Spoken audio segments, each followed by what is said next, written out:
पढ़ाई भी अच्छे से 5-6 घंटे मेरा सेल्फ स्टडी भी कर पाती थी, 7 घंटे मैं सो भी पाती थी।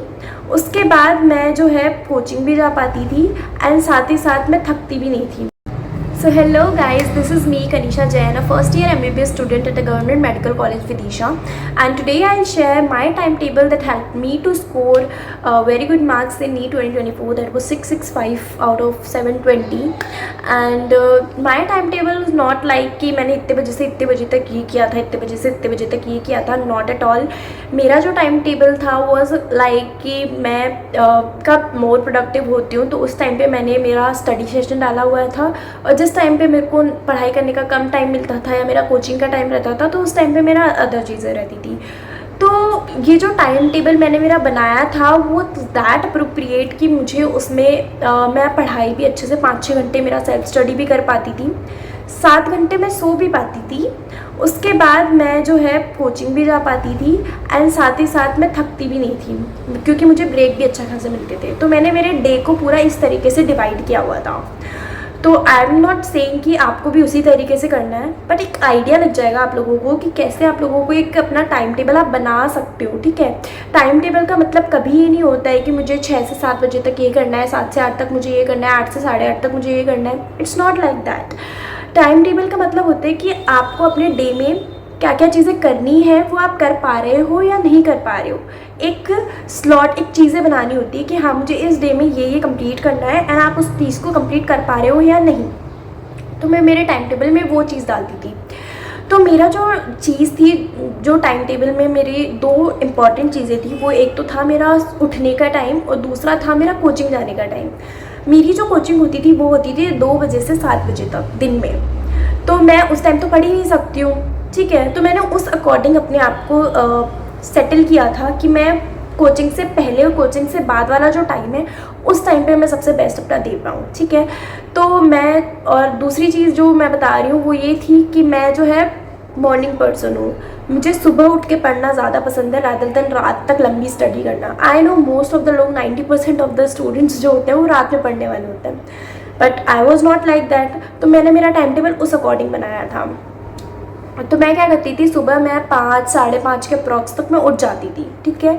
अब मैं 5, 5:30 तक उठ गई हूँ। उसके बाद मेरा जो है रहता था कि मेरे घर पे ना 5, 5:30 तक कोई नहीं उठता। मेरे घर पे सब उठते थे 7, 7:30 बजे तक, ठीक है। तो वो जो एक टाइम था ना मेरे पास 5 से 7 तक, 5 से 7:30 तक, वो इतना मेरे लिए इतना हेल्पफुल था, इतना एफिशिएंट था, क्योंकि उस टाइम पे ना तो कहीं से शोर हो रहा होता है, ना घर में शोर है, ना बाहर शोर हो रहा है। तो वो टाइम मेरे लिए एक बहुत अच्छा टाइम होता था जिस टाइम पे मैं अपना बेस्ट दे सकती थी। पूरे दिन का जो सबसे बेस्ट टाइम था वो मेरे लिए वही होता था। तो उस टाइम पे मैं जो है मेरी जो भी रटने वाली चीज़ें हैं या फिर जो भी मेरा ऐसी स्टडी की चीज़ें हैं जो मैं भूल जाती हूँ, जैसे इनऑर्गेनिक भी कभी कभी मैं पढ़ लेती थी उस टाइम पे, तो मैं वो चीज़ें उस टाइम पे पढ़ती थी 5 से 7 बजे तक, 7:30 बजे तक। जो ये 2-2.5 घंटे का जो टाइम है ना, इस टाइम पे मैं वही चीज़ें पढ़ती थी जो मुझे याद नहीं हो रही है या जो रटने वाली चीज़ें हैं मैं वो अच्छे से कर लेती थी, ठीक है। देन उसके बाद मेरे घर वाले उठ जाते थे 7, 7:30 बजे तक, तो फिर घर में वही शोर शराबे ये सब होना शुरू हो जाते थे, तो मेरे को उतना एफिशिएंट नहीं पढ़ पाती थी मैं भी थक जाती थी 2-2.5 घंटे पढ़ के। तो मैं एक ब्रेक ले लेती थी जिसमें मैं दूध वगैरह पी के, नहा के, एकदम फ्रेशन अप होके, मंदिर जाके सब काम करके थोड़ा सा रिलैक्स भी हो जाती थी और वो टाइम भी निकल जाता था जिस टाइम पे घर पे बहुत शोर हो रहा होता था। फिर जो है मैं आती थी 8:45-9 के अराउंड, मैं वापस से मेरा सेकंड स्लॉट लगाती थी पढ़ाई का, जिसमें मैं पढ़ने बैठ जाती थी 9 बजे, मतलब 8:45-9 बजे मैं बैठ गई हूँ पढ़ने, और उससे मैं 11:30-12 बजे तक, जब तक मैं पढ़ पाती थी, 12 मैक्स था मेरा, इतने बजे तक मैं दूसरा स्लॉट लगाती थी पढ़ने का, जिसमें मैं फिज़िक्स या फिर केमिस्ट्री पढ़ती थी, ठीक है। फिज़िक्स और केमिस्ट्री में मैं जनरली क्वेश्चन सॉल्व कर रही होती थी, मतलब नोट्स पढ़ लिया, नोट्स को एक बार और क्वेश्चन सॉल्व, ठीक है, ताकि अगर मेरा कोई भी डाउट आ जाता तो मैं उसी दिन कोचिंग जब जाती थी दिन में तो मैं टीचर से पूछ लेती थी। तो इस तरीके से मेरा वो जो टाइम था वो फिज़िक्स और केमिस्ट्री को जाता था, जो ये 9:30 बजे से लेकर 11:30 या 12 बजे तक, ये जो 3 घंटे मान लो आप, इतना मेरा टाइम रहता था उस टाइम पे, ठीक है। फिर मैं 12 बजे उठती थी, मैं खाना खाती थी, खाना खाने के बाद मैं थोड़ी देर ऐसे रेस्ट करती थी, फ़ोन वोन चला लिया, मम्मी से बातें कर ली, इस तरीके से। देन मैं कोचिंग के लिए रेडी होकर कोचिंग के लिए निकल जाती थी, क्योंकि मेरी कोचिंग का टाइम वैसे 2 बजे, बट मैं 1 सवा 1 तक निकल जाती थी, क्योंकि मुझे पहुँचने में भी टाइम लगता था। मेरी कोचिंग थोड़ी दूर थी और मैं बस से ट्रैवल करती थी, तो थोड़ा बस स्टैंड पे खड़े रहना, देन बस से ट्रैवल करके जाना, देन बस पहले ही छोड़ देती थी तो चल के जाना, तो बहुत हेक्टिक रहता था मेरे लिए वो टाइम। तो फिर भी कोई बात नहीं, मैं उस टाइम को इतना माइंडली नहीं लेती थी, क्योंकि मेरे को पता था कि मैं जब से उठी हूँ मैं 5 घंटे की पढ़ाई ऑलरेडी कर चुकी हूँ।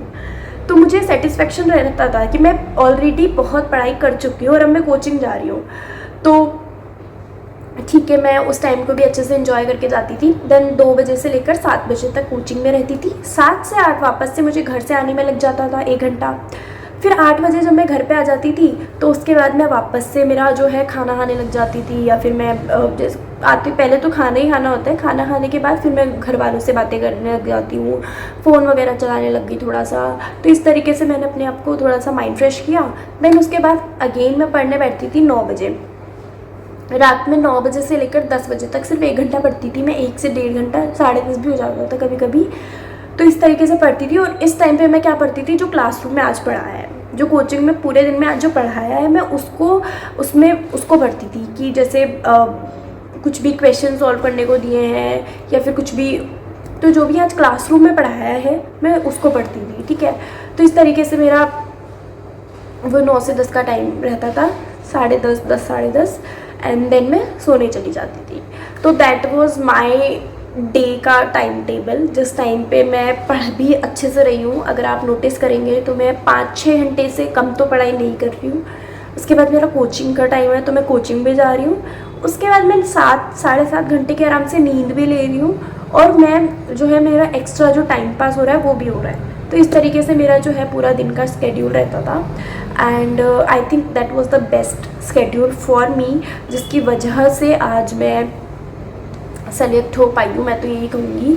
क्योंकि मैंने बहुत टाइम टेबल ट्राई किए हैं कि मैं ऐसा कर लूँ, ऐसा कर लूँ, ऐसा कर लूँ, बट यही एक टाइम टेबल है जो बेस्ट मेरे लिए काम किया है, ठीक है। तो मैं आप लोगों को सजेस्ट यही करूँगी कि लाइक आप भी अपनी सुटेबिलिटी के अकॉर्डिंग, कि जिस टाइम पे आप ज़्यादा प्रोडक्टिव होते हो उस टाइम पे अपना पढ़ाई का टाइम रखो, जिस टाइम पे आप नहीं होते उस टाइम पे आप अपनी पढ़ाई का टाइम कम रखो। तो इस तरीके से अगर आप अपने डे को मैनेज करोगे तो I think it will be best for you. And yeah, that's for all today's video. And if you like that video and if you want more such type of videos about my journey of NEET, तो मुझे comment section में बताइए। मैं आपकी और भी कोई queries है तो I make videos on that. And तब तक के लिए ओके, बाय।